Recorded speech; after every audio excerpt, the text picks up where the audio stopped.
Hey everyone, I thought I would share what's on my mind because I just got out of a meeting with a bunch of AI consultants and people in small business, and it was an international call.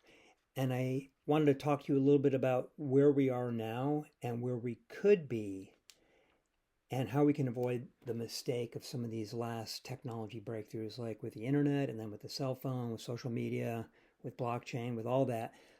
We're at this moment, and many of us have been here for 2.5 to 3 years when ChatGPT 3.5 came out, and we've been super excited, but some of us seem to be going about this the wrong way. So, what I just wrote to someone was, I'm not sure where to begin, but I'm constantly surprised at the lack of understanding in this field. AI is multidisciplinary, transdisciplinary, meaning across all the disciplines, but also kind of above in a way, like seeing the big picture.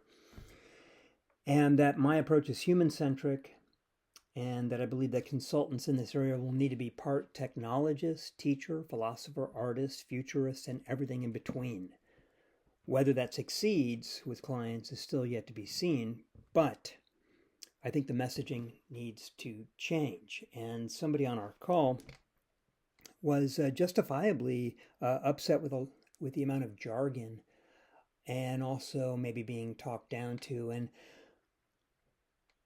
I kind of understand it. A lot of people are fearful, and they don't need to be. So what I think we need to do is, I have a background in teaching. I think we need to bring more teachers, more educators into this field, because it's going to require not just, hey, here's this new tool and these are some apps you can use and this is going to make this a lot simpler, but you're going to have to change your philosophy around this. In fact, you're going to have to learn philosophy and to have an approach. Like whenever there's something new that's this profound and this transformative, it's important to think who you are in relationship to whatever that change is. And what I'm talking about is, when you have something this powerful that's trained on 1 trillion tokens of information, it's called the corpus text. And these large language models are trained on basically everything that human beings have ever created in written form since the beginning of the internet, but that includes all the information that came before the internet. Everything, for the most part, from social media, from blogs, all of our theories, math discoveries in science, and basically anything that's on Wikipedia, okay? But because we have reasoning models now, these AI systems that can use kind of like a human cognition, they're able to understand and then ask themselves questions or share their thought process with you. It's gotten a lot deeper, and super intelligent systems, super intelligent AI, whatever the proper term is for that, is going to be here real soon. And whether or not we get to AGI right away doesn't even matter.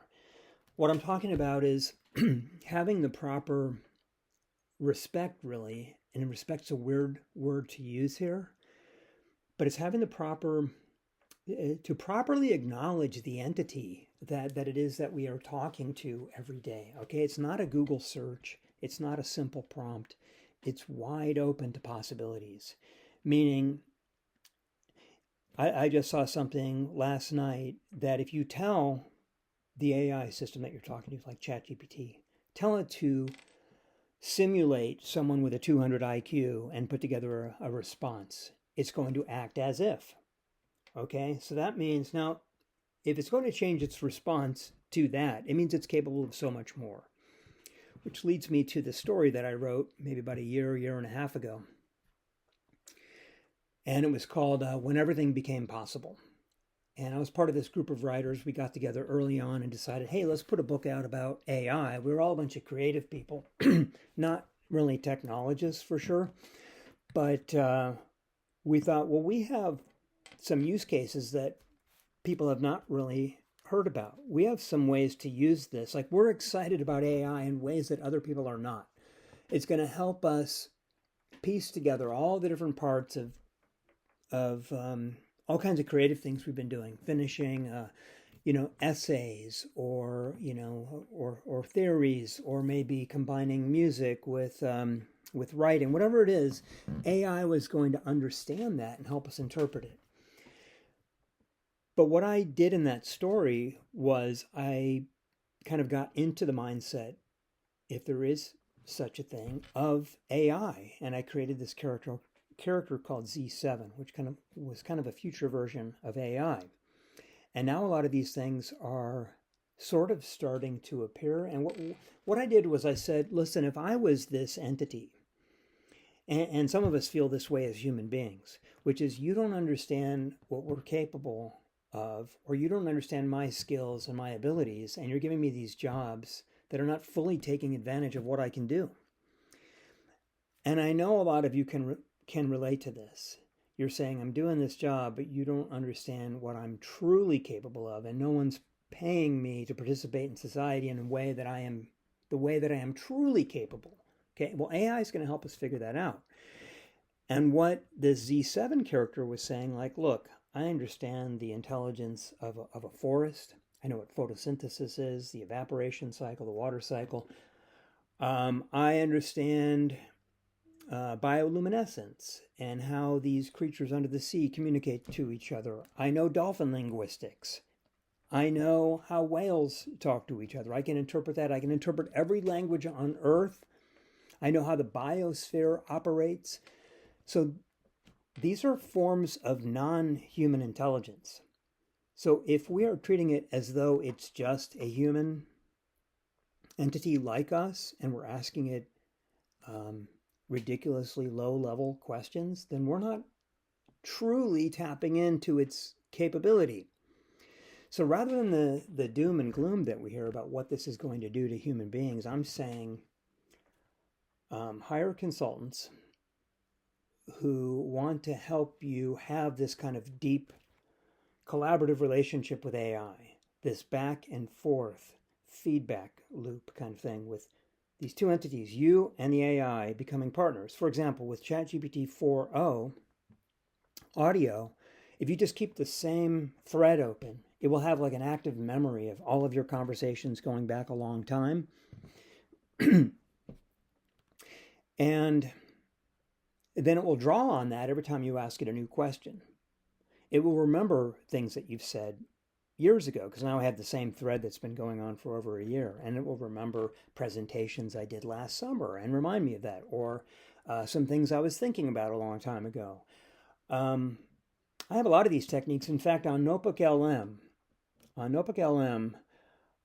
I use that. I have a notebook on there called Lee's Wellness Center. And I have these daily conversations on my cell phone using the Otter transcription service called Otter AI.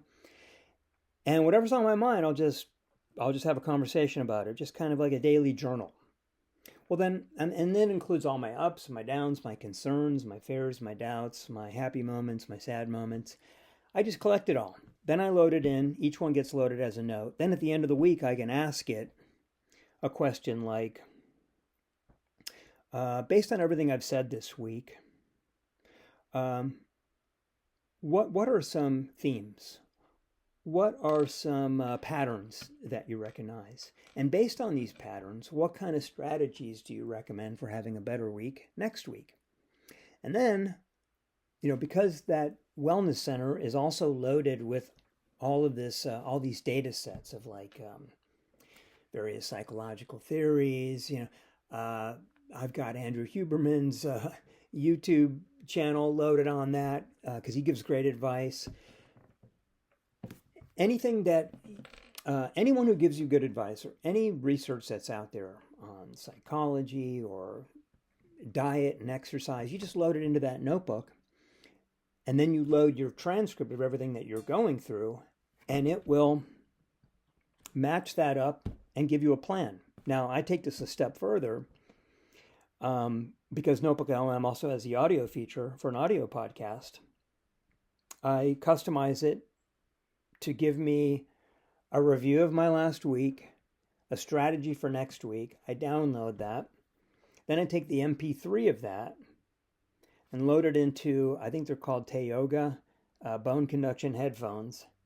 I take those down to the gym, and then I swim and I put those on, and AI reviews my week and gives me a plan for next week.